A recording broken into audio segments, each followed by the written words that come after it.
মাতৃদুগ্ধ থেকে বঞ্চিত সদ্যজাত শিশুকে বুকে আগলে রেখে অশ্রু ভরা চোখে মায়ের বেঁচে থাকার আকুতি থামছে না। হ্যাঁ, কথা বলছি শ্রীনিজার মাকে নিয়ে।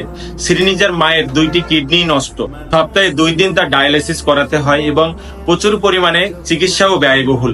তাই আজ আমার ভিডিও থেকে রিকোয়েস্ট থাকবে সবার, যে মানবতার ফেরিওয়ালা যারা আছেন সবাই এগিয়ে আসুন, শ্রীনিজার মাকে বাঁচান।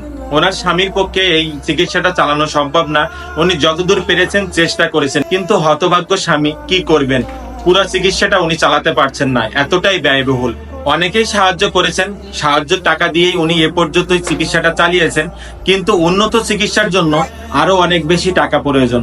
খুলনা মেডিকেল কলেজ হাসপাতাল থেকে ওনাকে রিলিজ দেওয়া হয়েছে। উনি এখন শান্তিনগরে একটা বাসা ভাড়া করে চিকিৎসা নিচ্ছেন, সপ্তাহে 2 বার করে ডায়ালিসিস করাচ্ছেন। আপনারা সবাই জানেন যে কিডনি নষ্ট হলে এটা প্রচুর পরিমাণে ব্যয়বহুলের চিকিৎসা। আপনারা যদি কেউ ওনার সাথে যোগাযোগ করতে চান, দেখা করতে চান, হোয়াটসঅ্যাপে কথা বলতে চান, ইমুতে কথা বলতে চান, স্ক্রিনে থাকা নাম্বারে যোগাযোগ করবেন। এবং যদি কেউ আর্থিক সহায়তা দিতে চান, স্ক্রিনে নাম্বারেই কথা বলে আর্থিক সহায়তা দিতে পারবেন। আমি চাই সবাই এগিয়ে আসুন, যাতে শ্রীনিজা তার মাকে না হারায়।